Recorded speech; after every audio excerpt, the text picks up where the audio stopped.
Welcome back to GBN America, where I'm really pleased and interested to be talking to Jesse Wegman about the Electoral College.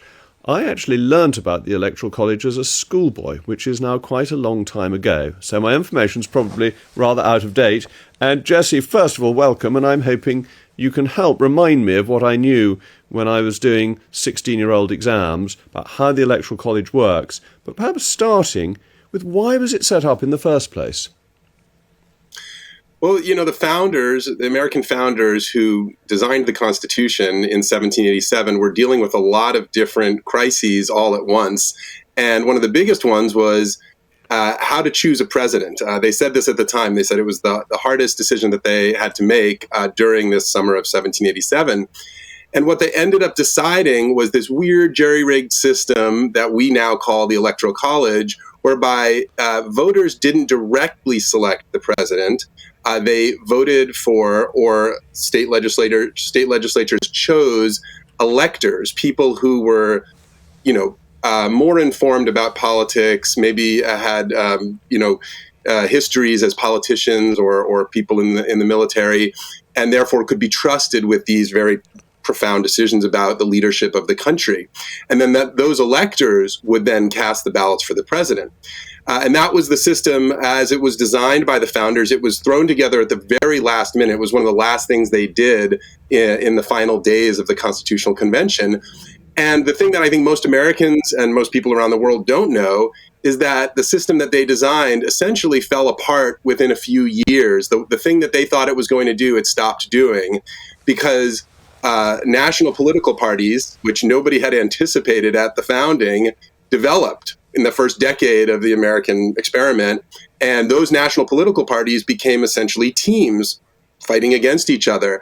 And so the electors, who we originally expected to be these thoughtful, wise, deliberative figures who would choose the best person to lead the country, they basically just became team players. That started in 1796, the first year that George Washington was not on the ballot, and it continues today in 2024, virtually unchanged.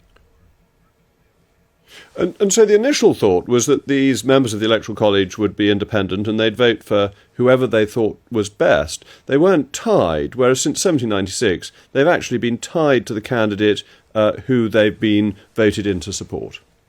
That's exactly right. And I think that's the essence of the problem, because the whole way that the Electoral College works today is not as a weeding out mechanism to choose the most appropriate candidate or the fittest or the most experienced. We obviously saw that in 2016 when the Electoral College led to the election of the person who was the least fit to be president in Donald Trump. So it clearly doesn't do the thing that the founders thought it would do. So what does it do? Well, the thing that it does, and what I wrote this book, Let the People Pick the President, about how we can move on from the Electoral College, is that it actually eliminates the voices of hundreds of millions of Americans because of where they happen to live. And that's because these states, every state allocates its own electors. The Constitution gives states a number of electors that are equal to its representation in Congress. And all but 2 of our states award their electors on a winner-take-all basis. So that means that whichever candidate wins the most popular votes in that state gets 100% of the state's electors. It doesn't matter how close. It could have been they won by 10 votes, right? In Georgia in 2020, in our last election, I think the margin was around 11 or 12,000 votes, and Joe Biden won all 16 of Georgia's electors. Donald Trump won 0. You can understand why people find this to be unfair. When you're on the losing side, you feel like I got 45, 49% of the vote, and I get nothing to show for it in the actual election for the president, which is done by the electors. So it's that winner-take-all rule that all the states but 2 use that is what is so distorting of national politics and of the selection of the president. But it wasn't part of the aim to try and ensure that the smaller states were reasonably represented and therefore they get a minimum of 3 electors, whereas otherwise their say would be significantly reduced? The small states and the big states did have disputes at the Constitutional Convention. The big misconception is that really has anything to do with the Electoral College. The real area in which the small states got what they wanted was in the Senate. right? So the American Senate, Yes. it's essentially a continuation of the Articles of Confederation, the first attempt at American national government, in which all the states were equals and they almost were like separate nations, in treaty with each other. The Senate was essentially a ghost of that system. So the Senate gives every state, regardless of its size, 2 senators. They all have equal power in the Senate. Several of the top founders, including James Madison, James Wilson, and Gouverneur Morris, thought this was an absolute abomination. Right? They thought it made no sense to treat states as the relevant unit of measure rather than people. So, and then the biggest state and the smallest state were only, the biggest state was only 13 times the size of the small state. Today, California is about 40 times the size of the smallest state. I'm sorry, almost 70 times the size of the smallest state in Wyoming. So it's really the Senate where that imbalance happens, where the small states get their pound of flesh. It translates a little bit into the Electoral College because the electors, as I said, are based on the number of representatives and the number of senators in each state. So as you said, small states get a minimum of 3, and that will turn out to be proportionally more than a big state would have, because they're all getting that same baseline of 2 to begin with. But it actually doesn't make that big of a difference in the outcome of the election. On the margins, it might. But really, this winner-take-all rule that I've described to you, that is the primary factor that is driving the distortion, that is leading to the election of candidates who win fewer votes, like Donald Trump did, like George W. Bush did in 2000. And that's what happened in 2016. Donald Trump won fewer votes. Is there popular demand to change? Yes, it's happened before, but is there popular demand to change, to move to a system of aggregating all the votes and getting rid of the Electoral College? Obviously, constitutional amendments are fraught with difficulties. That's absolutely correct. It's very hard to amend the Constitution. It's only been done 27 times, and 10 of those count as the Bill of Rights, which were essentially part of the original Constitution.